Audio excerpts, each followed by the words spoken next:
Please help me in giving a warm welcome to our guest speaker today, Mr. Peter Leyden.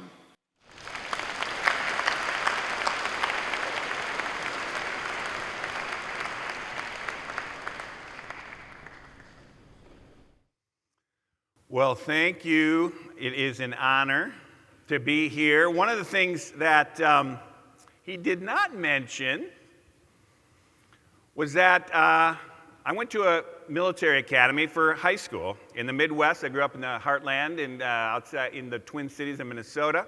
Went to a military academy and I became the cadet colonel. I was one of the folks, or I was the person that called the entire Corps to attention every morning and delivered remarks every morning. And I'll tell you, it was one of those things that I think started me down on my long speaking career. So when people talk to you about the leadership skills you develop at an early age, it really does resonate over the long term. And I will say I'll really credit my military upbringing from that part to actually giving me the kind of leadership and also the kind of skills to stand up in front of all these folks and talk, which I've been doing all over the world for ever since, pretty much.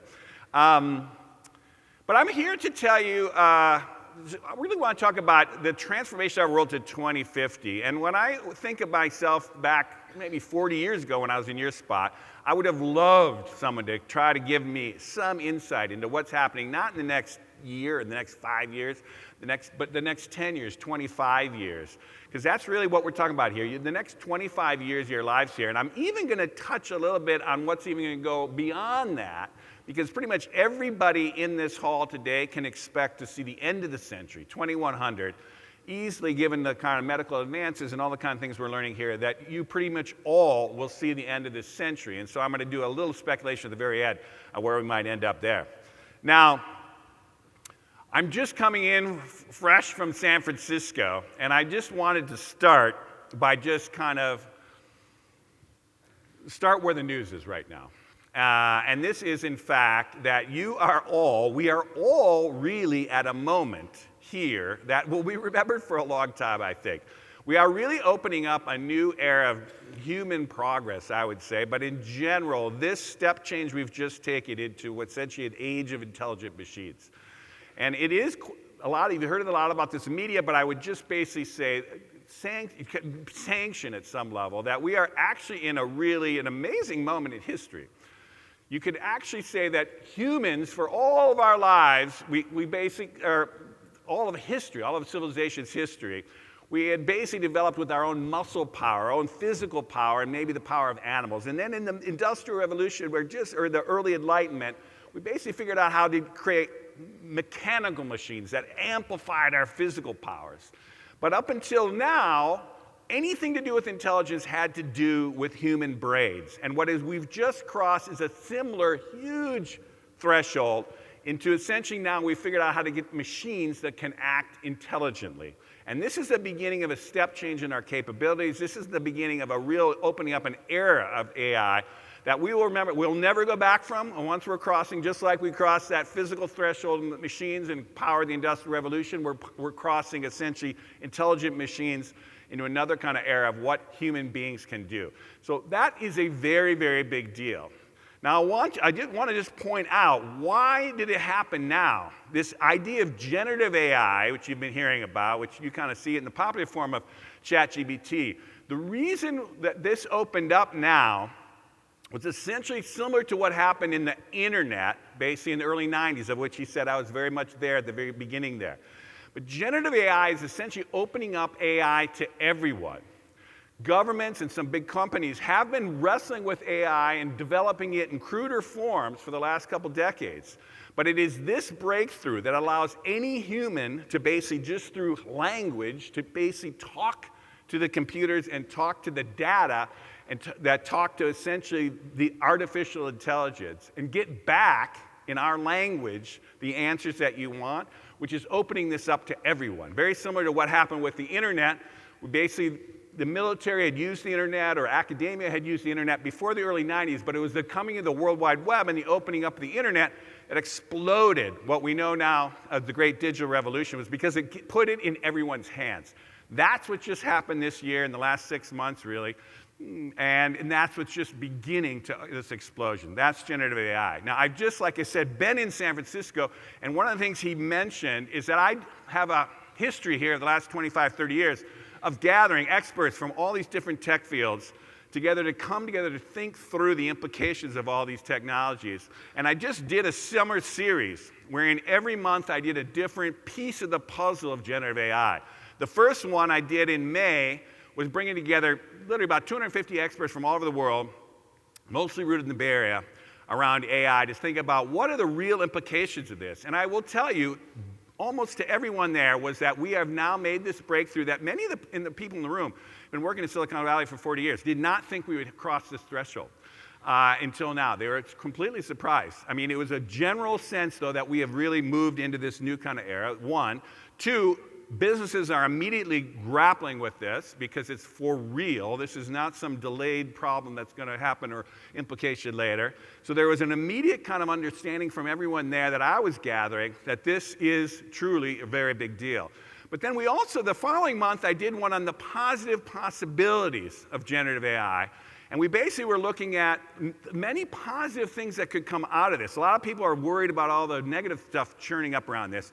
But I will say that what we're starting to see, many people I gathered there, again, leading experts from all over the world. I had 250 people in there. I had, by the way, top media, New Yorker, Bloomberg. We were the cover of Business Week. We had a bunch of different media there, Forbes reporters there, because we were gathering together some of the smartest folks in the world around this stuff. But they were saying, hey, it looks probable that every worker in the country, if not in the world, is going to have essentially digital virtual assistant of very high capacity within the next couple of years. In terms of education, people are thinking all the way through K through 12, it's possible now that every student would have an individual tutor possibility coming off this thing. That's not to say you'll still need human kind of teachers, but we're going to actually have the ability to actually amp up our learning possibilities and accelerate our learning possibilities in ways that we'd never anticipated. Many possibilities, and also things like personalized medicine, things that have always been on the horizon that we didn't know we could do. AI might be able to amplify and make it so that we could drop the costs of healthcare and actually have personalized, constant kind of monitoring of what we're doing with our healthcare. So there's just fascinating kind of positive possibilities there. And then last month, I basically did one on the actual risks. Again, bringing a different but similar kind of level of crew. And there are absolutely risks here. Any new general purpose technology is going to have risk. And in fact, there are quite a few there. If we had more time, I could do a whole talk on that, actually. But one of the risks, actually, that's going to be the big, because any general purpose technology can be used for bad things, too. You can use it for many good things. I just pointed out a bunch. There's going to be negative things. Some of the negative things are going to have to do with defense. Some of them, because there are going to be bad people using this technology for difficult things. And so it's very interesting how the military is going to have to adapt to this very quickly in the next 5 to 10 years here. It's going to be a huge thing. Anyhow, the point is, we are in the middle of really another technological revolution of the scale of the digital revolution, if not bigger deal. And it is something that I just wanted to announce just to kick off this thing, that basically we're here. Now, what I'm going to try to do in a relatively short amount of time here, though, is touch on 4 things that I'm going to try to stretch your brain on. One is I'm going to try to give you a sense of what's really going on. I'm going to give a positive reframe of what's really happening. All the gloom and doom we talk about, a lot of people talk about there, I was going to say is a lot of it's misplaced. And there's many, many, many positive things already happening and many, many more to come. I'm going to tell you what's probably coming the next 10 years. And I got a very good track record on that. I'm going to basically lay out how that actually works in my field and how I've been proven right many times. And I'm going to show how I can actually help you think about the next, particularly 10 years. I'm going to tell you what's possible to achieve in the next 25 years, including solving some of our daunting challenges like climate change and others that make people so difficult, wringing their hands of what's possible. And then along the way, I might kind of throw out what you could do, although not as much of that, but I do that a lot with senior leaders, boards, and senior execs all the time. But I will essentially reference it once in a while for you folks here. Now, the quick way to jump into this, and I know you're all many of your folks, there was essentially a system, a meta system made up of subsystems that pretty much everyone on the stage here, our era, the older folks, have kind of been through for the last 40 years. And it was essentially, if you had to kind of sum it up through the eyes of the West, in the eyes of America. You know, our meta challenge was probably terrorism if you had to take the last 40 years. Our kind of energy source was for sure 100% carbon. Our transportation was all rooted in the internal combustion engine. Our culture was dominated by the baby boom, the biggest generation in American history up to that point. Politics was largely conservative, partly because of that. Economics was all about essentially the private sector, unleashing that creative entrepreneurial energy. Capitalism was all about kind of the shareholder value of why the stock market went through the roof. Work was 100% physical, and now, including in knowledge work. Production was all industrial. And essentially, geopolitics was rooted in the Middle East because we had to keep oil going to keep the whole system going. Now, what I'm going to argue here, for the sake of me getting you to think, is that is a system that is rapidly fading away. And we're going to put it on one side of this divide here. Now, what is extraordinary right now is that in every one of those categories I mentioned to you, there is a new nascent system that's being born, but it essentially isn't as fully baked or as fully understood about how it's actually going to work, but it's well on its way. So, for example, I would say now America's challenge and the world's challenge for the next 40 years is going to be around climate change. Our energy system is rapidly moving to clean. I'm going to show you how that's working out. Our transportation is even faster moving to electric, which is pretty extraordinary. Our culture is pretty much getting more dominated by the millennial generation and your generation, Gen Z. Politics, I would argue, it's going to be a little bit, I'll touch on it briefly, but I think could evolve in a direction that we haven't seen since the post-war world. Progressive. Economics has a bigger role for the public sector, I'm going to say. Unlike what we had the last 40 years, you're watching capitalism being kind of talked about in terms of all stakeholders involved. Work, we saw with the pandemic, is getting a big chunk of it is virtual, which we hadn't expected until just a few years ago. Boom, there it went. Production is going to be more biological. That takes a little explaining. I'll get into it a little bit later. And our geopolitics is now shifting to the Middle East, partly because of the huge populations there, but also because of the rise of China, which wasn't a factor 40 years ago. Anyhow, that whole world is moving, I would say, to the other side of this thing. And that is a world that is emerging rapidly. And our luck, you could say, or our misfortune is that we are living in the decade here where we're having to reorient pretty fundamentally across every one of these in a way that is really distorting, essentially, a lot of people's sense of what's possible. If you're rooted in that old world, you might feel things are falling to pieces and it's horrible. If you're rooted in the new world, in fact, folks are actually feeling pretty energized about the future. Now, moving faster, I wrote a magazine piece last fall that was trying to talk about this shifting going on. I called it the Great Progression, and it really took the story until 2050, essentially, the next 25 years. But in it, I made an argument that many of these shifts that are happening are actually bode well for progress, that far from a gloom and doom future, we are looking into a potentially another great age of progress, similar to what America has been through in many different junctures before. Why is this? One of the reasons is that the world is going to go through three, not one, not two, but three world historic technology transitions in the next 25 years. You're basically beginning of your careers, the first half of your careers here. One is the beginning of artificial intelligence. I jumped the gun just because it's breaking news. But the shift to artificial intelligence is going to fundamentally rework almost all aspects of our lives, the economy of our lives in the next 25 years. It is a world historical technology. Once we get into it, we'll never go back. And it's going to be what humans are going to do for centuries since. Second thing is we are fundamentally moving into essentially a shift to clean energies across many different fields, not just renewables. But that shift is going to move. We are moving from a totally carbon energy into a clean energy future in the space of the next 25, max 50 years. That is unprecedented historically. We've never been through such a kind of shift in energy technologies. That's going to build an incredible amount of growth and many things around that. And the third one is biological. And this is going to take a little bit more explaining, but essentially what's happening in biotech, genetic engineering, our understanding of biological systems, all these kind of new breakthroughs we're getting essentially is going to open up a whole thing of what people are starting to call synthetic biology and things like that. We'll touch on that. In other words, we got three world historic technologies. And that's why when I use the word age, I mean it, meaning we are entering an AI age, just like when humans got to the Bronze Age. It's not like after we discovered bronze, we went back to building stuff with stones and sticks. No, we kind of moved on to metals, right? We are in that kind of phase. We are now moving into a world that is going to be defined by artificial intelligence. We are moving into an age that essentially is around clean energy, not just renewables, but including fusion energy. I'm going to touch on that briefly. And ultimately, we are moving into an age of synthetic biology, meaning synthetic humans can engineer biology. And that is going to allow us to create products and materials that we never could have done before, presumably ones that could be much more sustainable and biodegradable over time, all kinds of things around that. Now, the biggest story I think about this is if you look through the century, and if you look at the timeline here, it goes all the way to 2100. If you start the story in 1980, when essentially we brought personal computers out, it was the first PC. When I was your age, we came out with the PC. That was the beginning of the digital age. And anyhow, I think looking back, people for centuries from now will look back at this period, which is largely going to be your lifetime now to 2100, as a time of unbelievable transformation. And I will say one thing is, the world will go through a digital transformation, including around that AI. We're going to watch ourselves get coordinated much more on a planetary scale, fully global kind of situation. And ultimately, I think we're going to find by the end of the century some kind of totally sustainable way that the world will operate, America and the world will operate.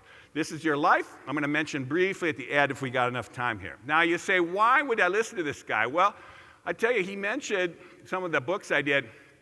Though one of the first things I did in the mid-90s there at Wired magazine was this cover story here. I co-authored it with one of the great futurists of the time, Peter Schwartz. It later went into a book, went into many languages. And I spoke around this for 10 years afterwards. But essentially, people forget, you guys weren't even born yet, but essentially when the internet just first started, people had no idea how a digital economy would work. People didn't know what these goofball startups, like what's an Amazon? Who would ever buy anything on the internet? Couldn't even figure that out, right? And so basically myself and this co-author tried to breathe life into that digital economy and said, okay, from the mid-90s, what would that world look like? How would those technologies play out? How would that world change in that way? The other thing to remember, it wasn't just about technology, it was the globalization world. As in terms of the military, Soviet Union had collapsed, China had decided to kind of open up to the market economy. So globalization started in the mid-90s, and people had no idea how that was going to play out. So we basically laid out how that was going to happen, and it's basically largely played out. And so I'm going to give you a quick example of how that is. One of the things you're the beneficiary of, but essentially the power of computers has been doubling every 2 years for the last 50 years. It wasn't clear it was going to continue in 1990, but we speculated if that happens, and this is a logarithmic chart for those that kind of watch here, meaning if this was a real chart, it would be up about a skyscraper, right, going up. But just to show you how that has happened over the course of the last 40 years to 2020, that played out. These computers got insanely more powerful, insanely more powerful. You're used to it now, but believe me, it's gone through crazy changes. Costs, incredible drops in costs. Again, it's hard for you to believe, but in 1980, when I was your age roughly, 1 gigabyte cost $700,000, and now it's dropped to about a penny. So, and everybody in this room has their cell phone has tons of gigabytes in it, right? That's technology, drops the cost. Growth of people on the internet. Mid-90s, when that story came out, there was 25 million Americans on the internet, and by the 2020, oops, sorry, we jumped a little bit high here, but it got to 60% of the planet, and it's gone up from that now. These goofball startups. Well, Apple at the time wasn't a startup, but Apple was broke. When that story came out in Wired, they were just begging Steve Jobs to come back because they had 3 months of runway until they were going to go bankrupt. And by the end of this, as you can see here, Apple became the first trillion-dollar company. There had never been a trillion-dollar company. That's the first time ever. It wasn't just Apple. If you go back just as late as 2011, which is a decade, 9 years before 2020, these were the most valuable companies in the world. Basically, 3 oil companies, a Chinese bank, and Apple, which had just come out with the iPhone. By 2020, all the commanding heights of the global economy were dominated by American tech companies, all 3 of them in California, 2 in Seattle, and they all were trillion-dollar companies. Trillion. There had never been trillion-dollar companies. This is an insane amount of growth and wealth that was created just overnight. And it wasn't even just that. The GDP of the whole economy of the US went. That little dip was just the pandemic, which we've recovered from. China, which had been a kind of knucklehead, poor country of 1 billion people doing nothing, by mid-90s, it had a $1 trillion economy. It basically became the second superpower, boom, overnight, relatively overnight in 25 years. The stock market, too. When I came out with that story, the Dow was at 5,000. And some of us speculated that by 2020, it could get to something like 30,000. And people thought we were insane. Said, how could that much wealth be created? That's insane. But in fact, it hit 30,000 by 2020. So anyhow, you can use these techniques to understand the forward motion of technologies.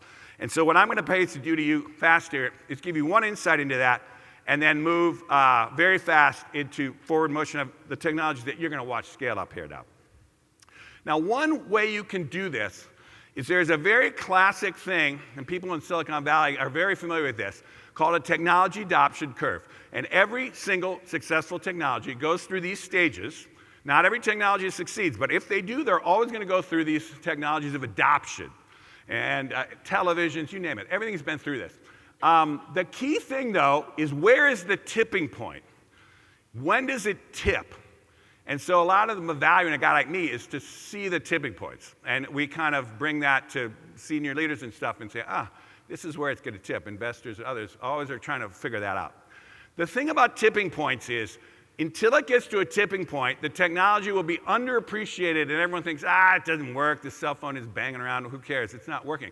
And then all of a sudden it works, and then boom, it takes off and everyone's amazed. This happens every single time. So you watch these tipping points happen over and over. In other words, people are stuck, and the other thing is people's mindsets are stuck in the old ways, the old technology, the old system, and then you get a new way to do it with a new technology like, what if we used the phones to call cars to us? You know, wouldn't that be cool? Like Uber was starting to do. And then it takes a little bit more people to kind of figure it out and go, oh my God, this is so much better than a taxi. And then, boom, paradigm shift. Everyone thinks, that is so much better. And boom, there's the taxi industry on the far side there. Now, this, again, happens around all kinds of technologies. And so the question is, when do you make that shift? And that's partly what I'm trying to help you guys think about, is we're watching a crazy number of tipping points, and we're basically have to shift our mentality very fast here. Now, before we get into that, I'm going to tell you one other tipping point that we got to deal with here. And again, it's going to structure your life. And you can't talk about the future without talking about this. So I'm going to mention climate change here in a good way, because I think it's really going to structure your lives.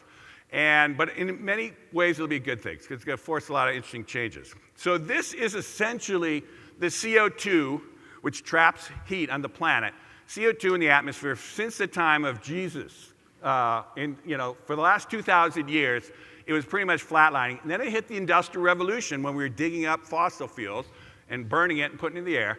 This starts the climb. So it started the climb, and that's something that now is being scientifically kind of clear to most people.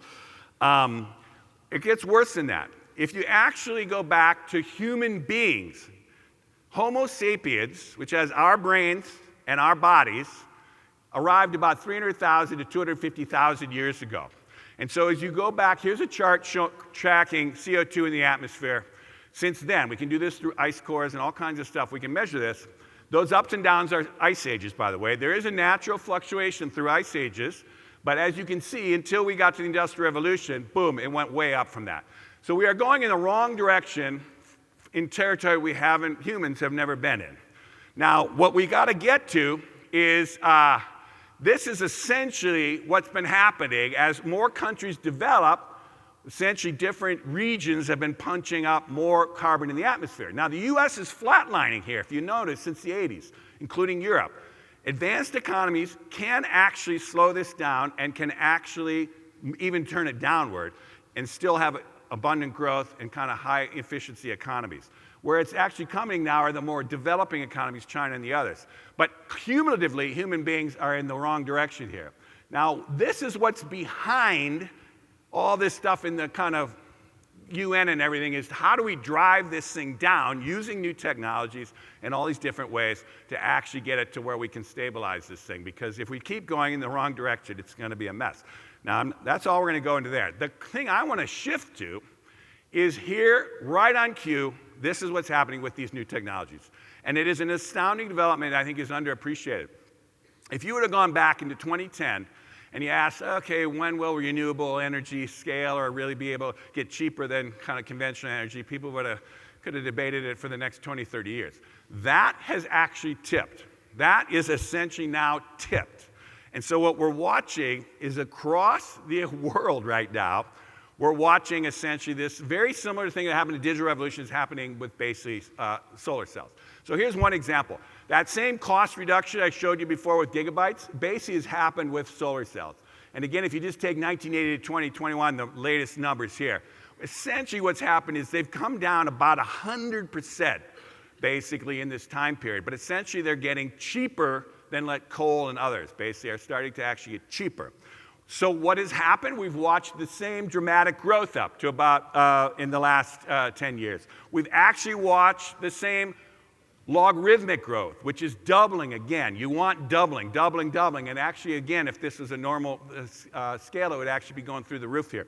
And so what's happened now is it's credible to think that we could actually get 100% clean energy in our electricity by 2035, which is the goal here.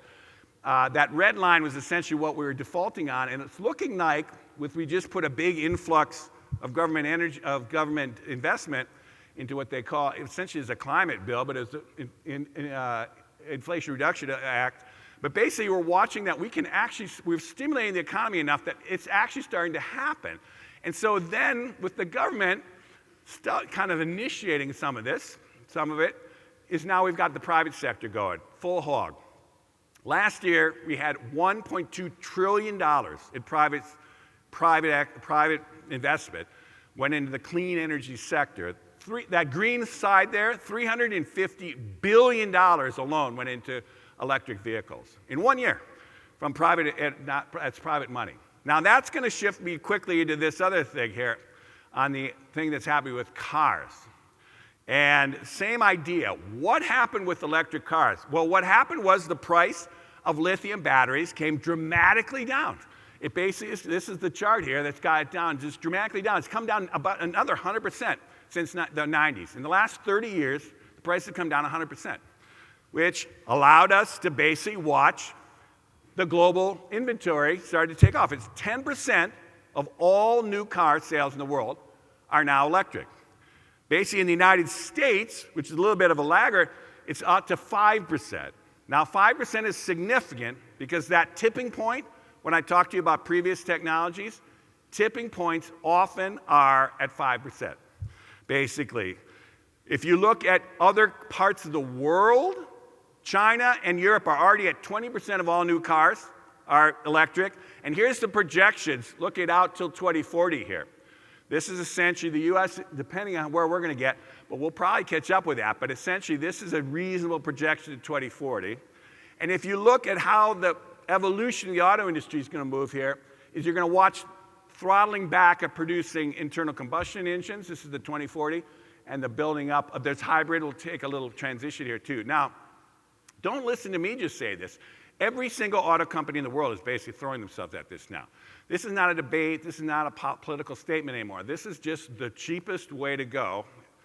Electric cars are going to be cheaper to run, cheaper to maintain, safer to drive. There's all these advantages, and they're just going to win. They're winning. And so the thing is, your lifetime, you're going to see this. Now, what this is going to do is give us some shot here at some of these bigger challenges. Now, economic long boom. You folks here, I'll just talk to you one thing. My first book was called The Long Boom. The thing about booms, economic booms, they're usually driven by new technologies, building new industries, building new wealth, building new jobs, building new careers. And like I said, we are looking at a triple whammy boom. We went through a long boom on the digital revolution. We're going to go through a boom on not just the AI boom, the energy boom, and again, the biology boom. And I just talked to you about the energy boom. I'm going to give you a little flavor here on the other two, and then we're going to keep moving into another category here as fast as we can. And, but I just want to stretch your thinking about this. AI. I gave you a little bit there, so I'm not going to go deep into it here. But here's the thing about AI. Something huge changed in about 2018. And this idea, for most of the last 30 years, we had been going down the wrong path of trying to figure out AI. And there was a small minority of people that kept thinking that there's a thing called neural networks, computers acting like brains, and large language models, LLMs, you'll hear about talking about that. And that by 2018, it became clear that that was the better way and the superior way and the correct way, essentially, to do AI. And so what started there, and this is a good metric for this, is corporate investment into AI just went through the roof, starting right about that time. Now, I mentioned to you the generative AI thing. Generative AI was essentially a startup. OpenAI broke apart from the big tech companies that had kind of working behind closed doors, and we're a little scared to kind of unleash this, frankly, without thinking through the implications. OpenAI, the startup, jumps the gun with ChatGPT, and basically what's happened since that breakup has been an incredible investment now into anything with generative AI, right? So now we got, okay, so now the cat's out. Boom, everything's starting to happening there. California, people have been talking about, oh, people are leaving California, and is California over? California's not over. I'm telling you, it's still, without question, the center of the world when it comes to AI right now. And in fact, if you look here, these are the latest numbers. Half of all the investment in generative AI has gone into California. And when you say that, it usually means Northern California and the Bay Area. And some of these other states are getting some of it, but essentially, right now, you're watching a crazy amount of money going in there. By the way, there's many people from college, from the East Coast and all over, who are dropping out. I shouldn't say it to the profs here. But basically, we're watching kids coming from MIT and Harvard, and people from all over the world are actually streaming into San Francisco right now, partly for the same thing. There's a sense of a real gold rush there. But anyhow, the point is, it's a huge thing happening. Follow the money. Now, I will say to you, there's a lot of fears of AI displacing humans and, basically taking all our jobs. That's kind of, in my opinion, nonsense. This is a complicated thing, but the short way to say this is there are whole categories of jobs like those red ones there, construction work, maintenance, physical jobs that are not going to get really infected by this. The blue sections there are places where generative AI will probably augment human understanding, kind of work like digital assistants for a lot of knowledge workers. And then there are a few categories, those gray ones, that they do think there'll be serious displacement. One is in office administration, partly because of these assistants taking over, and legal. Legal is a big, so if you're thinking of law school, pause, because there is a big thing that's going to happen in terms of a lot of what the newly, freshly minted law students can do. Essentially, AI, there's going to be some reconfiguration around there. And I will just say, in general, what we're going to watch in the next 25 years is all these fields. This is the prices of everything in the United States since essentially this century, meaning 2000. Anything that's used technology to automate, i.e. making TVs and cars, is essentially as cheap now, if not cheaper than it ever were. Anything that was labor intensive, higher education is one of them. College tuition is the highest one there, right? Education, childcare, medical care, anything where you needed brain power, intelligence, only being able to be supplied by humans, the costs have gone through the roof. So what is going to happen, I would argue, is you're going to watch these technologies being applied to those fields. It's not going to decimate them. It's not going to totally change them, but it is going to now automate them in a way to bring those costs down, I would predict. It's a debate we could have over lunch, but anyhow, it's an interesting thing to think about. Now, I want to touch on this third category, which is a little complicated, because it's also going to structure your life. Oh, sorry, let me just move that back 1 second. This is, this one here. Genetic understanding. Now, this is a huge development, and I think most people do not understand how big a deal this is. But let's just give you the numbers on, again, it's a technologically driven breakthrough here. Is the first human genome to be decoded, took 15 years and $3 billion, and it didn't happen to the year 2003, right about when you guys were born, right? Since that time, the cost of essentially decoding a human genome has gone down to $1,000 by 2020. It is now close to about $100. This decade, anyone here will get your entire genome for about $100. There's a bunch of startups that are kind of in that world right now. The point is, the costs on this have dropped twice as fast as we watch the cost of computer chips drop. Meaning this is a breakthrough of technology that we haven't seen this fast. So now we're able to, and this is what happened with the pandemic, we were able to track the genome of the virus mutating like this, just because it's super easy and cheap to do this, right? So that's one piece. The second piece is we have figured out how to genetically engineer these same genomes. This is this thing called CRISPR, and this is the idea. It's cheap, it's easy, and it happened about 2012. And so if you look, this is another proxy. Right around, or not 2012, it's about 2014, 2015, and basically it was essentially this breakthrough in CRISPR. You've probably heard of that. And we've watched, this is just investment in biotech that's happened since then, once they realized, oh my God, we got a way here that we can actually genetically engineer all kinds of things. Now what that means, in the broadest sense, is once you understand how the genes work, and once you know how to manipulate the genes, then you can you can essentially synthetically engineer, bioengineer, essentially all living things. Now you can do humans, which is an ethical challenge, and we're probably not going to go there, for at least for a while. But you can do it with animals, you can do it with plants, and you can essentially genetically engineer all kinds of products that before this you had to use industrial processes for. There's a bunch of ways to think about that, but I'm going to give you one example that's not exactly, this is an early example of how you can start thinking about this. It's this concept of cultured meat. You might have heard about this. But essentially one of the things about in this climate change environment is one of the things we've realized is that beef essentially, and even all meat, essentially has a big impact on the environment.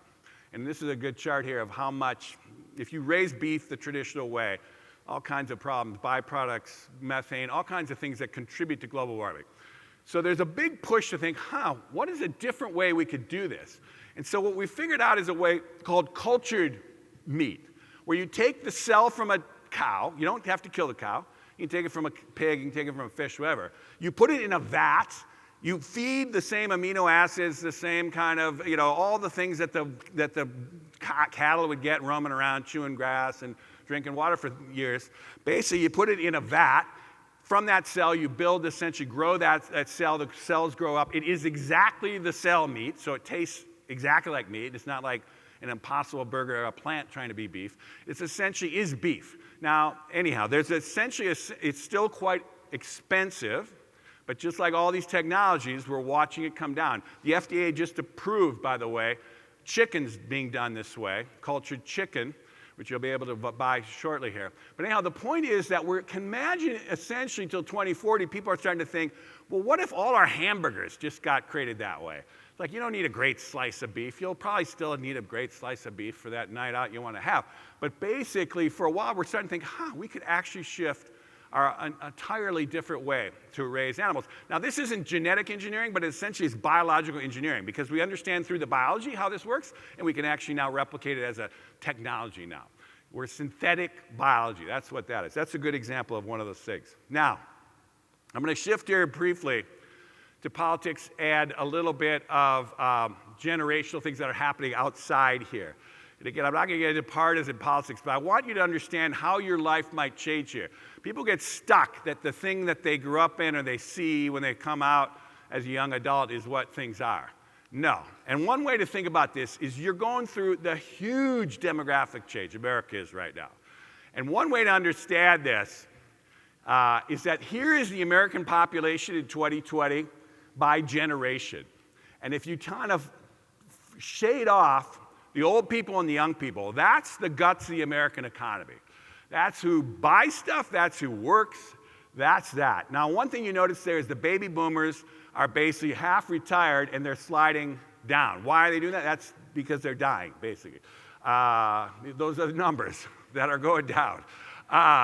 That's 2020. If you just push this out to 2030, there's the millennials. By the way, and Gen Z, all you folks are Gen Z. You're very aligned with millennials in terms of your own values and all kinds of stuff. I don't know exactly in this college what it is, but generally, if you do all the kind of polling, all kinds of stuff, the Gen Z and millennials are very different than the baby boomers, silent, and even the Gen Xers. And I know a lot of profs here are probably Gen Xers. Gen X was just a smaller generation. It was kind of came off the boom, so it essentially didn't have the same way.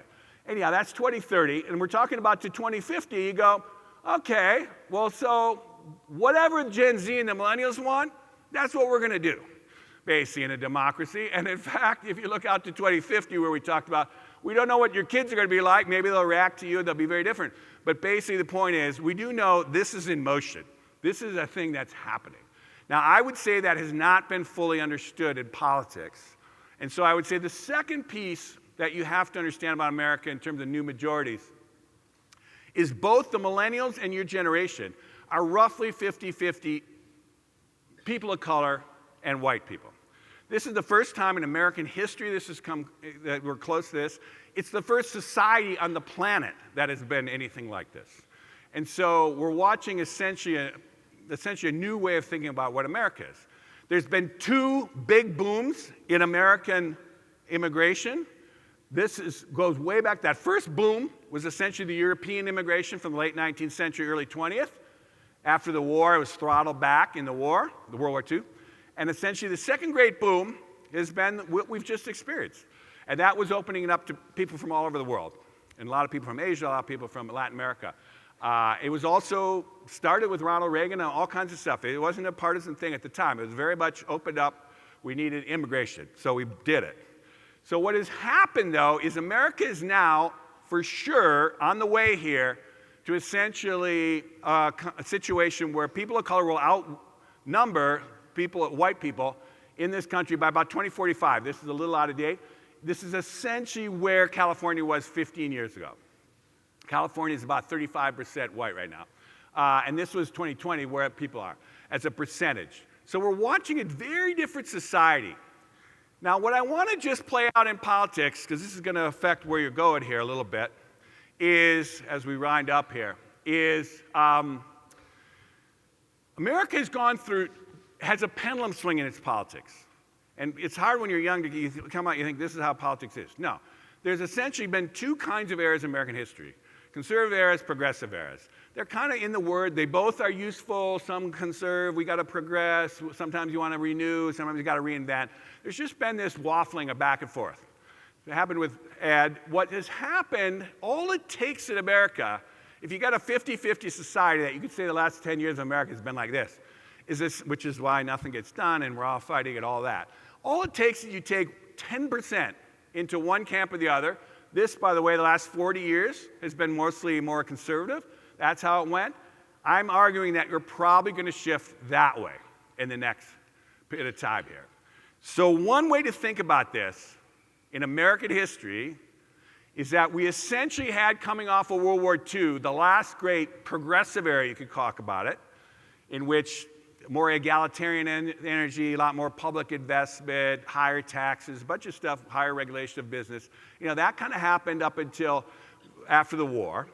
Then you had essentially a conservative era, starting with Ronald Reagan and others, and that's been a kind of largely, you know, the way things have been run. I laid out that in the beginning of the thing. I'm just saying to open your minds to understanding that America may well swing back. And I think it's in the process of doing that. And that just means the world you're going to end up in is going to be structured differently. I think there'll be a different attitude towards regulation and public investment and all kinds of things around that. Now, to end, given that you're a military crew here, I want to mention this historic moment we're going through is happening all over the planet. And what's fascinating about this is essentially America has essentially reinvented itself about every 40 years for its entire history. And you guys are a very storied history here. You go back all these years. You got to remember, this country essentially reinvents itself about every 40 years. There was obviously the big reinvention around the Revolutionary War. There was another one without going into all the history of it. Essentially, Andrew Jackson, there was a kind of essentially a more populist kind of push away from the coast, the heartland, you could say, in the 1820s, kind of that period. There was obviously a reinvention around the Civil War. But also after the Civil War, all kinds of things came out of the Republican kind of takeover, progressive Homestead Acts, all kinds of stuff. There was a reinvention in the beginning of the 1900s, essentially what they called the progressive era. There was a big reinvention around the Great Depression, World War II, with essentially FDR and that whole kind of thing. And there was a reinvention around Reagan and what happened there. Now, one of the things to point out about this, both parties participate. There's no one party that drives these changes. Some parties are in some areas conservative, some areas they're kind of progressive. It is not a thing all about just partisan politics. It's just the way Americans reinvent themselves. And I'm arguing we're in another one of those reinventions. I don't know exactly how it's going to play out, but could have some speculation. We could talk about that at lunch if those of you at lunch they're here. But I did want to say, and then given that you're in the military, just finish this up. Every one of these American reinventions coincides with a comparable reinvention that's happening or some restructuring of the global kind of strategic landscape. And so if you take, for example, the beginning when I mentioned that was the Teddy Roosevelt 1900 kind of period. After that period, we watched, boom, an expansion of democracies all over the world, particularly around up until World War I. Then right after the World War II, basically, we watched a big expansion, again, another expansion of democracies. And then with Reagan and them, the conservative era, we watched the collapse of the Soviet Union and others, but we also watched another expansion of essentially democracies as opposed to autocracies. Well, today, folks, we're in a kind of another potentially inflection point here. It's not clear. I hope this does not happen. I've spent a lot of time in China, as he mentioned to me. I was a foreign correspondent over there. I was in Tiananmen Square, a bunch of things. And I've always thought we should work this out, but it's increasingly getting interesting about how we might be in some kind of Cold War-ish kind of situation. I hope that's not the case. But I will say this, is that China is now, with us, essentially paralleling our development. We at one point thought they'd surpass us in our GDP. I don't think that's going to happen anytime soon for a bunch of reasons. It looks like their economy is starting to stall out in new ways, and they're running into some structural problems. But I will say we're going to watch the two AI superpowers. There's only one other place on the planet that has anything close to our kind of AI capability, and that is China. And they have their system. Here's what I love about this picture here, is their system is extremely centralized, and they're trying to control it, and ours is kind of crazy all over the place. It's going to go a million directions. But this is going to be a big battle over how is AI going to play out, but also how the world might play out in our systems covered for. And the final thing I'll just say here is, if you look at the computing power, this is a proxy for AI in some ways, the fastest supercomputers in the world, the US used to dominate always. China has been coming across, and essentially there's now two big superpowers in terms of computing and in terms of all that we're going to go right there. And so with that, I want to end up here by saying, you guys, at 1980 to 2100, your lives are essentially entering what could be the most fascinating and amazing next 25 years that the planet Earth has been through, or human beings have been through for a long, long time. And that if you look through your entire lifetime to the end of this century, you are going to live lives that are going to just blow your minds, I think, on the changes that are going to come, the possibilities that are out there. And so I would say, I've always said this to my daughter, who's a little older than you, I'd say, I would any day trade places with you right now to be part of moving into that amazing future. And that I would just say, as you're about to start this year, I'm hoping to expand your thinking, keep in mind that you are living in an extraordinary history and you are going to live some extraordinary lives. And with that, I'll say thank you very much.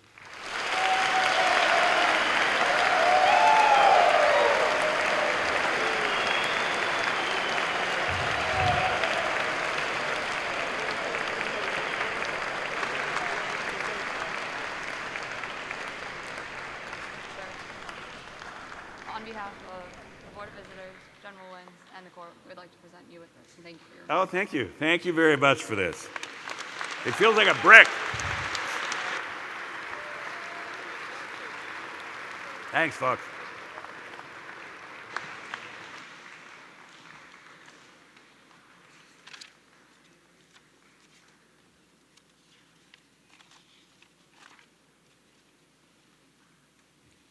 Ladies and gentlemen, that concludes the proceedings for today, and the proceedings are adjourned. So thank you. Have a great rest of your day.